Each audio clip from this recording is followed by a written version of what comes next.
नमस्कार मित्रमैत्रिणींनो, घरोघरी मातीच्या चुली या मालिकेच्या आजच्या भागामध्ये आपण पाहणार आहोत.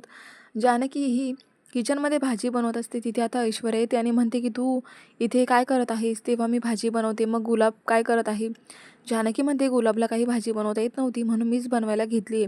मग जर घरात नोकरांना कामं जमत नसतील तर त्यांना कामावर का ठेवायचं? मग जानकी म्हणते की ऐश्वर्या तू बनवतेस का? ऐश्वर्या म्हणते मी आणि किचनमध्ये जानकी हे तुझं काम आहे. मग आता एक दिवस मी नाही केलं तर चालेल का? तेव्हा आता जानकीला ऐश्वर्या म्हणते, की "तसं कसं होणार? अगं, इतकंही चांगलं असू नये माणसाने आणि तुला ते कधी जमणारच नाही." ऐश्वर्या म्हणते, की "तू असं करू शकणार नाही कारण तू जर जेवण नाही बनवलं तर घरातले सर्व उपाशी राहतील आणि ते काही तुला चालणार नाही. तुझा प्रॉब्लेम काय माहिती आहे का जानकी? अगं तुझा चांगुलपणा, तोच नेहमी नडतो." पण मग आता ऐश्वर्या जानकीला म्हणते, की "तुला ते साखरेचा पाक माहिती आहे का गं? साखरेचा पाक किती गोड असतो ना, तो खाऊसुद्धा वाटत नाही. पण काय होतं ना, जेव्हा साखरेच्या पाकामध्ये गुलाबजाम पडतो ना, तेव्हा खूप मजा येते आणि त्या गुलाबजामला चव येते. मग माझ्या आयुष्यामध्ये तसंच आहे. तुझ्या आयुष्यात ना मी गुलाबजाम आहे आणि तो गुलाबजाम जेव्हा साखरेच्या पाकात पडतो, तेव्हाच तुझं सगळं काही चांगलं झालेलं आहे माझ्यामुळे. कारण मी तुझ्या आयुष्यात आले आणि म्हणून सर्व काही हॅपनिंग झालं." लगेच आता जानकी जोरात हसते. ऐश्वर्या म्हणते, "तुला हसायला काय झालं? इथे जोक झालाय का?" जानकी म्हणते, "नाही, पण तुम्ही जे गुलाबजामचं उदाहरण दिलं ना, ते मला फार आवडलं." पण जानकी आता ऐश्वर्याला म्हणते, की "तुला माहिती आहे का पण, अगं गुलाबजाम आहे ना, तेलात तळा नाही तर तुपात तळा. शेवटी तो बेचवच असतो. जेव्हा तो साखरेच्या पाकात पडतो ना, तेव्हाच त्याला गोड चव येते आणि त्याने त्याच्यात मिसळल्यामुळे त्याला ती चव आलेली असते. मग आता तू ही अशीच आहे ना त्या गुलाबजामसारखी कडवट. तो तुझा स्वभाव आहेच." ऐश्वर्या जानकीला म्हणते, की "हे बघ, तू बोलण्यामध्ये मला हरवशील, पण बाकीचं काय? अगं, या घरातील सत्ता, हक्क हे सर्व मी तुझ्याकडून हळू काढून घेणार आहे. एवढंच काय तर तुझ्या कमरेच्या चाव्या, त्यासुद्धा आज मी हिरावल्या आहेत. त्यासुद्धा आता माझ्याकडे आहे." आणि लगेच ती किल्ल्या काढून आता जानकीला दाखवत असते आणि म्हणते, की "तुझा आता मला बोलायला हक्कच नाहीये ना?" जानकी लगेच त्या चाव्या तिच्या हातामध्ये घेते आणि म्हणते, की "ह्या फक्त चाव्या नाही आहेत. ही तर साक्षात देवी आहे. याच्यावर घर चालतं. सुख, समाधान, समृद्धी ह्या चावीवर सर्व चालतं." तेव्हा आता ऐश्वर्या, तुला आईने खूप मोठ्या विश्वासाने ह्या चाव्या दिल्या आहेत, तर त्याचा असा अनादर करू नकोस. त्याचा व्यवस्थित मान ठेवून तुला काय कसर काढायची आहे ती काढून घे. कारण आता पुढे नानांकडून सगळं काही समोर आलं ना, की ह्या चाव्या परत माझ्याकडेच येतील. उद्या काय भरोसा? तेव्हा आता ऐश्वर्या म्हणते, की "नानांचं सोड गं." मग आता जानकी म्हणू लागते, की "असं कसं? अगं."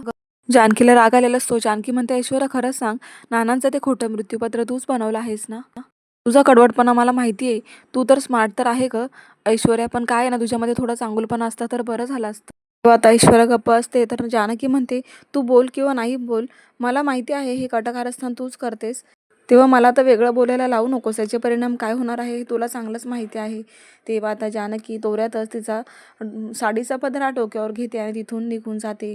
तेव्हा तिकडे ऐश्वर्याचा मात्र चांगलाच पोपट बनवलेला असतो ऐश्वर्याने, जानकीने, आणि त्यामुळेच आता ती गप्पच बसते. तर प्रेक्षकांनो, पुढे आता ऐश्वर्या ही तिच्या रूममध्ये जाते आणि ती हातामध्ये किल्ल्या घेऊन अशा फिरवत असते आणि तिला खूप आनंद झालेला असतो, की आता किल्लीचा मान मला मिळालेला आहे. तेवढंच आता ऐश्वर्याचा फोन वाजतो. तिला रावांनी फोन केलेला असतो. सयाजीराव तिला विचारतात ऐश्वर्याला, की "तिकडे सगळं ठीक तर आहे ना? तू ठीक आहेस ना पोरी?" तेव्हा ऐश्वर्या म्हणते, "मी एकदम ठीक आहे. हे बघा हातामध्येच आहे किल्ल्या. त्याच बघत होती. खूप आनंद झालाय मला." तेव्हा आता रणदिवे काय करतील माझ्यासमोर? लगेच सयाजीराव हे मुलीचं कौतुक करत म्हणतात, की "माझ्या पोटी द्रौपदी आली आहे, द्रौपदी. आणि त्या आगीमध्ये, सुडाच्या आगीमध्ये ती नानासाहेब रणदिवे यांचा महाभारत जाळूनच टाकलाय." तर पुढे आता ऐश्वर्या स्वतःचंच कौतुक करत सयाजीराव यांना म्हणत असते, की "तुम्हाला माहिती आहे ना बाबा, अहो जेव्हा लहान मुलं भातुकलीचा खेळ करतात त्या वयामध्ये मी तुमच्या मांडीवर बसून राजकारणी खेळ खेळायची आणि त्यामुळेच मला ती सवय लागली. आता रणदिव्यांनाही कळेल, की एका राजकारणी व्यक्तीच्या मुलीबरोबर असे डाव खेळल्यावरती काय होतं ते. त्याचा परिणाम मी लवकरच त्यांना दाखवून देते." त्यानंतर सयाजीराव म्हणतात, की "ऐक ना पोरी, अगं मला तुझ्याशी बोलायचं आहे." तेव्हा ऐश्वर्या म्हणते, की "आता तुम्ही इकडची काळजी करू नका, मी फोन ठेवू का?"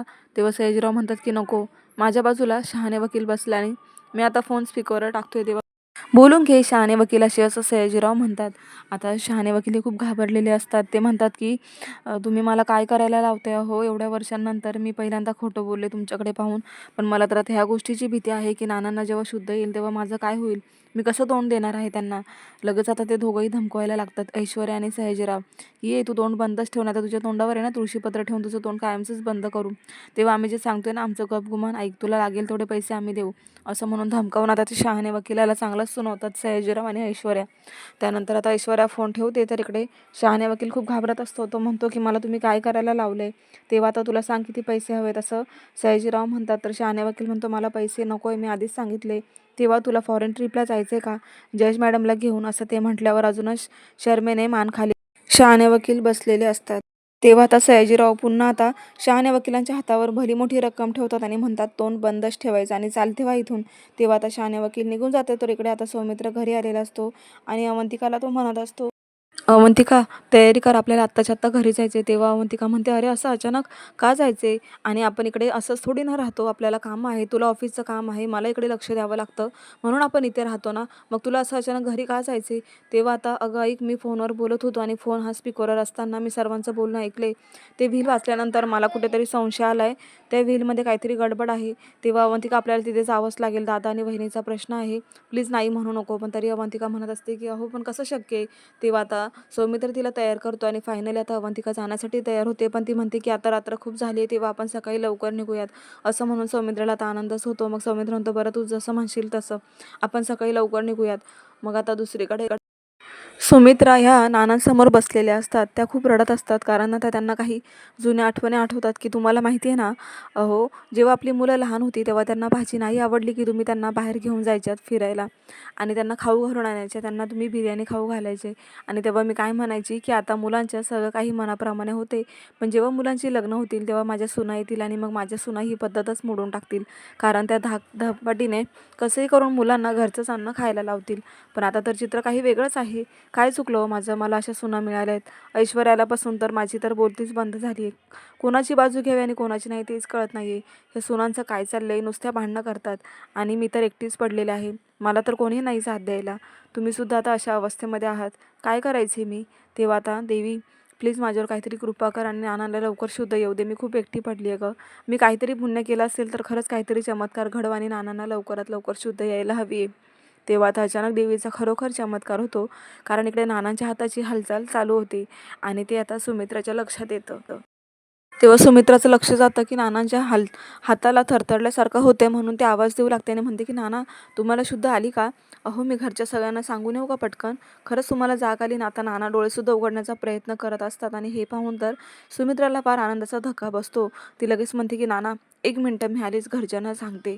तेव्हा आता सुमित्रा ही जानकी, ऐश्वर्या, सारंग, ऋषिकेश सर्वांनाच आवाज देऊ लागते, सर्वांना ती बोलवण्यासाठी बाहेर जाते. सुमित्रा आता सर्वांना आवाज देऊ लागते आणि त्यानंतर सर्वात आधी ऋषिकेश बाहेर येतो आणि म्हणतो की काय झालं गाई, इतका आनंद झालाय तुला. तेव्हा नानाला शुद्ध आली. अरे आता त्याच्या मागूनच सारंग सुद्धा तिथे येतो. ऐश्वर्या वरतूनच पाहत असते आणि मग सारंगला सुद्धा खूप आनंद होतो. म्हणतो की काय खरंच नानांना शुद्ध आली. हो अरे नाना हालचाल करताय आणि त्यांनी डोळे पण उघडले, असं म्हटल्याबरोबर आता तिथे ऐश्वर्या सुद्धा आलेली असते. ऐश्वर्याला हे पाहून खूप मोठा धक्का बसतो, तिच्या पायाखालची जमीन सरकते. तेव्हा आता जानकी म्हणते, आई नानांना शुद्ध आली का, बघा देवीचा चमत्कार म्हणायचा हा. खरंच देवी आईने आपल्याला जास्त वाट नाही पाहायला लावली. खरंच आता सगळं काही ठीक होणार आहे. पण ऐश्वर्या मात्र खूप रागाने त्या दोघींचंही बोलणं ऐकत असते. तितक्यात आता सर्वजण तिथे जमा होतात आणि आजीसुद्धा बाहेर आलेले असतात. आता आजींना ही गोष्ट कळताच आजी ह्या एकटक ऐश्वर्याकडेच पाहू लागतात. त्यांनाही खूप राग आलेला असतो इथे. तेव्हा अचानक जानकीचं लक्ष ऐश्वर्याकडे जाते. ऐश्वर्या वरती उभी आहे आणि ऐश्वर्याची आता बोलतीच बंद होते आणि जानकीच्याही लक्षात येतं. बाकीचे सर्वजण नानांच्या रूममध्ये आलेले असतात, त्यांना उठवण्यासाठी प्रयत्न करत असतात, त्यांना आवाज देत असतात. तर इकडे आजी आता ऐश्वर्याकडेच पाहू लागतात. तेव्हा आता जानकी ऐश्वर्यासमोर उभी राहते आणि म्हणते की तुला काय झालं, तुझा चेहरा का इतका पडलाय. आता नानांना शुद्ध आली आहे म्हटल्यावर नाना आता सर्वांसमोर ही गोष्ट सांगणार आहेत की त्यांना कोणी ढकललं आणि मग जो कोणी चोर आहे त्याचा चेहरा समोर येईलच. तेव्हा आता ऐश्वर्याला धक्काच बसतो. जानकीने तिला बरोबर टॉर्चर करून तिची जागा दाखवलेली असते. तेव्हा आता काय करावं हे ऐश्वर्याला सुचत नसतं. तीही आता त्यांच्या मागेच नानांच्या रूममध्ये आलेली असते आणि दरवाजात उभं राहून ती नानांकडे पाहून म्हणते की या म्हाताऱ्याला आता शुद्ध याची काय गरज होती बरं. मी कसं ते व्हील बदलवलं आणि सर्वांच्या मनामध्ये कशा फूट पाडल्या होत्या हे आता पाहण्यासारखंच होतं. पण मध्येच या म्हाताऱ्याला जाग आली. आता माझा प्लॅन सक्सेस होईल की नाही काय माहिती. तितक्यात आता नानासुद्धा हे ऐश्वर्याकडे खूप रोखून आणि रागाने पाहत असतात. तेव्हा आता वेळ अशी आली आहे ना की मी शांत नाही बसू शकत, मला असं शांत बसून नाही चालणार, मी आता पटकन काहीतरी प्लॅन करते, असं म्हणून ऐश्वर्या आता तिथून गायब झालेली असते. तर दुसरीकडे आता नानासुद्धा हे सर्वांची ओळख सांगत असतात. मग तर अजूनच घाबरायला होतं ऐश्वर्याला. तर पुढे आता जानकी ही देवाच्या इथे साखर ठेवण्यासाठी आलेली असते आणि देवाला ती खूप आनंदाने विनंती करत असते की देवी आई लवकर आमच्या नानांना शुद्ध येऊ दे आणि त्यांनी सर्व खरं सांगू दे. आता ती नानांच्याच रूममध्ये जायला निघते. इकडे आता ती नानांच्या रूममध्ये आल्यावर ती लगेच ती सांगते ऋषिकेशला की पटकन आता डॉक्टरांना आपल्याला ही गोष्ट कळवायला हवी आहे की नानांना शुद्ध आली आहे, त्यांच्या हातपायांची हालचाल होते. तेव्हा लगेच ऋषिकेश आनंदानेच फोन करतो. सारंगलाही खूप आनंद झालेला असतो. डॉक्टरांना आता सर्व ते सांगतात की नानांची हालचाल होते, नानांना शुद्ध आली आहे. डॉक्टर म्हणतात की ठीक आहे, मी आलोच थोड्या वेळात. तेव्हा आता ऋषिकेश सर्वांना सांगत असतो की डॉक्टर आता थोड्याच वेळात इथे येत आहेत. मग आता ऐश्वर्या तिथून कल्टी मारणार असते तर लगेच जानकी तिच्या समोर येऊन उभी राहते आणि म्हणते की ऐश्वर्या, अगं तू ह्याच जागेवरून नानांना ढकललं होतं ना. आता जानकी इथे ऐश्वर्याला घाबरवण्याचा प्रयत्न करत आहे. नानांच्या रूममध्ये साप पण तूच सोडला होतास ना आणि ते मृत्यूपत्र नानांचं ते व्हील तूच बनवलं होतंस ना खोटं. अगं तुला काय वाटलं तू उभी राहशील आणि सर्वांची गंमत पाहशील, सर्वांना दुःखात पाहशील. पण आता ह्याच दुःखासमोर तुला सुद्धा आता सामोरं जायचंय आणि हार मानायला तयार राहा. तेव्हा आता तयार राहा, घरच्यांसमोर तुझा चेहरा येणार आहे. तेव्हा आता तू तयारीला लाग, एक बॅग भरून ठेव. म्हणजे कसं कोणत्याही क्षणी तुला जर घरातून बाहेर जावं लागलं तर. आणि जर तुला बॅग भरायला माझी मदत हवी असेल तर सांग, मी तर फ्रीच आहे असं म्हणून चांगलंच आता जानकी ऐश्वर्याला सुनावते. दुसरीकडे डॉक्टर आता घरात आलेले असतात आणि ते नानांना चेक करू लागतात. तेव्हा आता डॉक्टरांना सर्वजण विचारतात की डॉक्टर आहे ना व्यवस्थित, नाना त्यांना बरं वाटलंय ना. पण डॉक्टर म्हणतात की हो पण आणि नाही पण. तेव्हा आता सर्वांना धक्काच बसतो. कारण डॉक्टर असं म्हणतात की नानांना असं वरतून जरी तुम्हाला वाटते की त्यांना शुद्ध आली आहे, पण आता ते शरीराने पूर्णपणे गळून गेलेले आहेत, ते नीट आता चालू आणि बोलूही शकणार नाही. तेव्हा मात्र ऐश्वर्याला फार आनंद झालेला असतो. कारण तिच्याही लक्षात येतं की नाना आता काही बोलू शकणार नाही, म्हणजे आता नानांचं तोंड बंद. अरे वा, मग तर मी अजून मजा घेईल, कारण आता माझं सत्य नाना सांगू शकणार नाही. तेव्हा मला घाबरण्याची काहीही गरज नाही असं म्हणून आता ती स्वतःला सावरत असते. तेव्हा आता सुमित्राच्या पायाखालची जमीन सरकते. सुमित्राला चक्कर आलेली असते. सारंग लगेच तिला आधार देत डॉक्टरांना म्हणतो की डॉक्टर पण असं किती दिवस. तेव्हा डॉक्टर म्हणतात की काही दिवस लागणारच आहे. लगेच ऐश्वर्या पुढे होऊन शहाणपणा करत डॉक्टरांना म्हणते की हो डॉक्टर, मला काय विचारायचे, जर यांना आम्ही काही विचारलं तर हे उत्तर कसं देतील. तेव्हा फक्त हावभाव करतील असं डॉक्टर म्हणतात. कारण की त्यांची एक बाजू लोळी पडलेली आहे पण एका बाजूने त्यांची हालचाल होईल, म्हणून ते इशाऱ्याने तुमच्याशी बोलतील. मग आता ऐश्वर्याच्या मनासारखं झालेलं असतं, पण तरी बाकीच्यांना मात्र खूप ते नाराज झालेले असतात की आता काय करायचं. नानांना तर शुद्ध आली आहे पण नानांची हालचाल कमी होणार म्हटल्यावर घरच्या सर्वांनाच खूप काळजी वाटत असते. तर पुढे आता डॉक्टर म्हणतात मला मी काही त्यांच्या खाण्यापिण्याचे वेळ आणि काही पथ्य आहेत ते सांगतो, त्याच्याप्रमाणे जर तुम्ही फॉलो केलं तर ते लवकर कदाचित रिकवर सुद्धा होऊ शकतात. जानकी मात्र मनात म्हणत असते की देवा, तू माझ्यावर प्रसन्न झालास, बरं झालं वेळेवर धावून आलास, तू मला मदत केली ना त्याच्याबद्दल खूप आभार तुझे.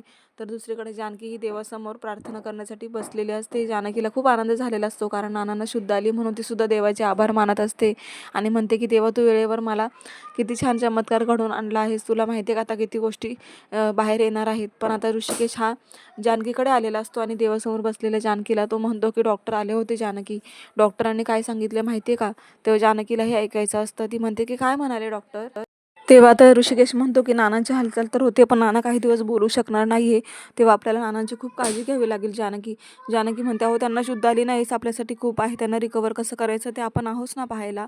तेव्हा आता जानकी खूप खुश होते आणि म्हणते की बरं झालं, माझ्या मनासारखं झालंय. तेव्हा आता प्रेक्षकांना हा भाग इथेच संपलेला आहे. पुढील भागामध्ये असं बघायला मिळतं की नानांना रूममधून बाहेर आणलेलं असतं आणि सर्वजण उभे असतात. तेव्हा आता ऐश्वर्याला की जानकीच्या बाजूला येऊन उभी राहते आणि दोघी एकदम नानांच्या समोर उभे असतात.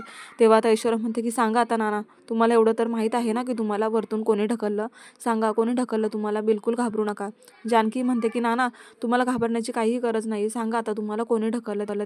तेव्हा आता नानांनी ऐश्वर्याकडे बोट केलेलं असतं म्हणून ऐश्वर्या खूप घाबरते. तर जानकी म्हणते की बघा, तुम्हाला शुद्ध आल्यावर हे तरी आठवलं की तुम्हाला ऐश्वर्यानेच ढकललं होतं. पण ऐश्वर्या दीडशे आणि ती म्हणते की नानांनी माझ्याकडे नाही जानकी तुझ्याकडे बोट केलं आणि घरच्यांना असं दाखवून देते की नानांनी जानकीला दोष दिलाय, तिनेच ढकलले नानांना. तेव्हा आता पुढे जानकी कसं उत्तर देणार ऐश्वर्याला हेच आपल्याला पाहायचे. पाहत राहा घरोघरी मातीच्या चुली आणि अशाच अपडेटसाठी चॅनलला सबस्क्राईब करा. धन्यवाद.